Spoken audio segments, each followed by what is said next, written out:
Welcome back everyone, and this time it's for UFC Vegas 81, Yusuff vs Barboza.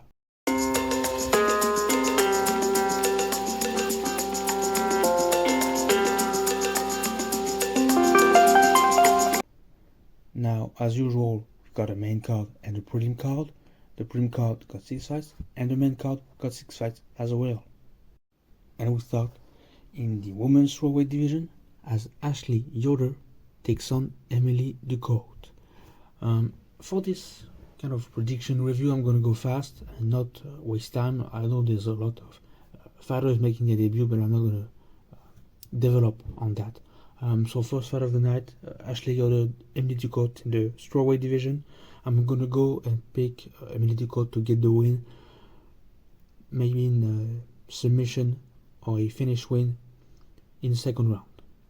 Next, in the men's bantamweight division, and kind of a bad thing, but I always say it, 15th ranked, so a ranked fighter in the prelim card, 15th ranked Chris Gutierrez taking on Alatengeli.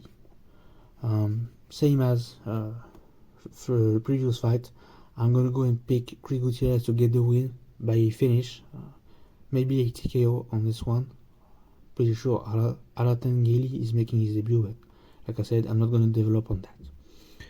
Next, we actually go now to the women's bantamweight division as Irina Alexieva takes on, maybe making her debut, Melissa Dixon. There are no betting odds for this fight, so I'm going to go and pick Melissa Dixon to get the win. Maybe to maximize her debut, I don't know.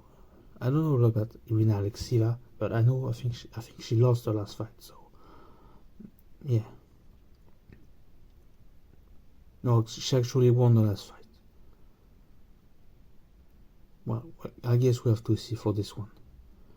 Next, we actually go to the lightweight division as Terence McKinney takes on Brandon Marotte. I actually don't know a lot about Brandon Marotte. He's probably making his debut also. So I'm going to predict Terence McKinney to get the win by a knockout in the first round. Next, we go back to the women's bantamweight division as Tainara Lisboa takes on Ravena Oliveira. I don't know both fighters at all, so I'm gonna go and pick Ravena Oliveira to get the win by decision. Next, for the final fight of the prelim card, it takes place in the featherweight division as Darren Elkins takes on TJ Brown. For this one, TJ Brown is a favorite, although I don't know this fighter at all. And Darren Elkins is, the underdog, but he's a veteran in the UFC and his fights are always a banger. So I'm going to predict Darren Elkins to get the win by TKO, maybe in the third round. With that prediction done, we now move to the main card, and the first fight takes place in the men's bantamweight division, once again, as Christian Rodriguez takes on Cameron Saaiman.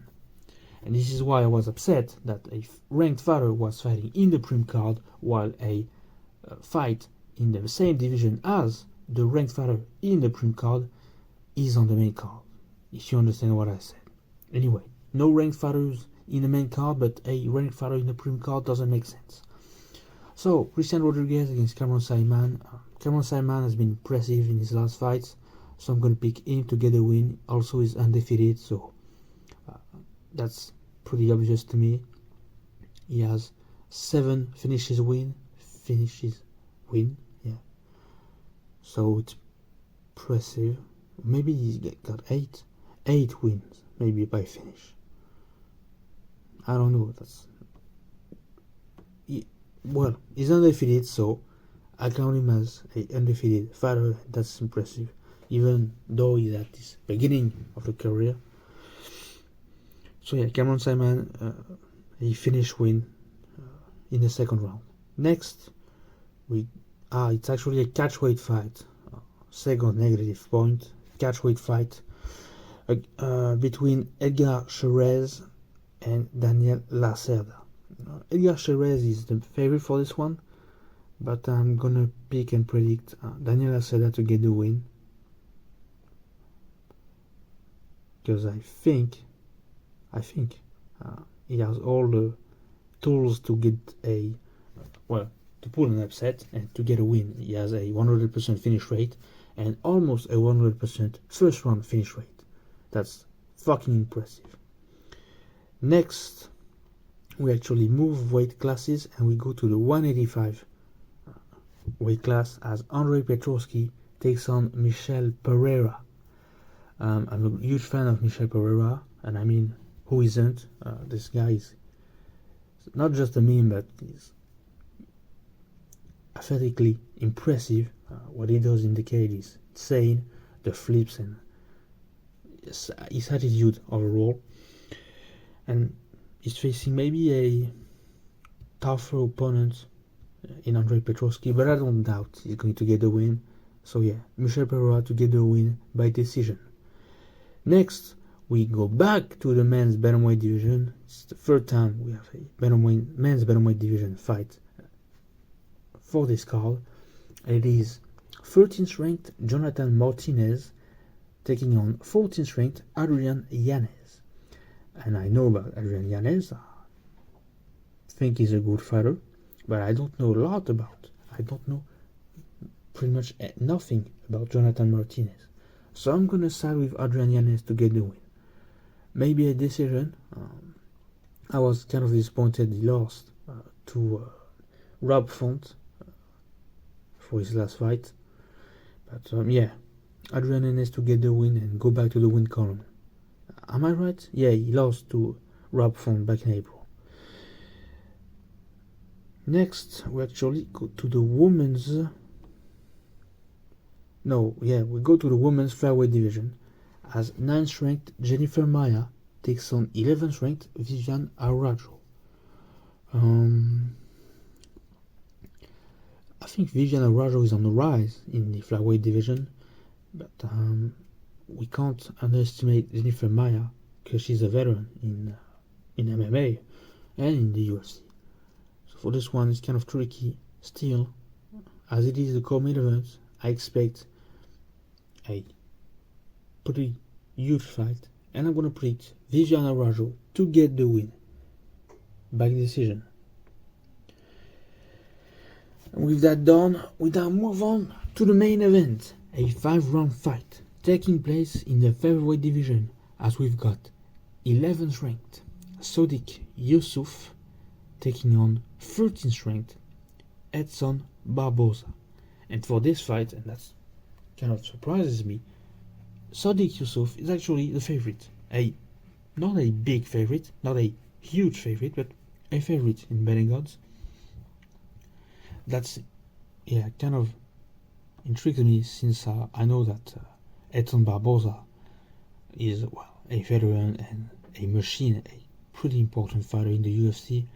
He has a lot of, how could I say, important moments, highlights in the UFC. Whereas Sodiq Yusuff, maybe not so much. So I don't know. And his last fight is actually from a year ago. To me, that's not impressive at all. Well, it was indeed a first round submission. Still, I don't think he has what it takes to take on Edson Barboza. Well, he has what it takes to take on Edson Barboza, but it doesn't have what it takes to win against Edson Barboza. Therefore, I'm going to predict Edson Barboza to get the win by a finish. I see maybe a TKO win in the third round. No, it's a 5-round fight. Oh, 5-round fight against Edson Barboza. That's criminal.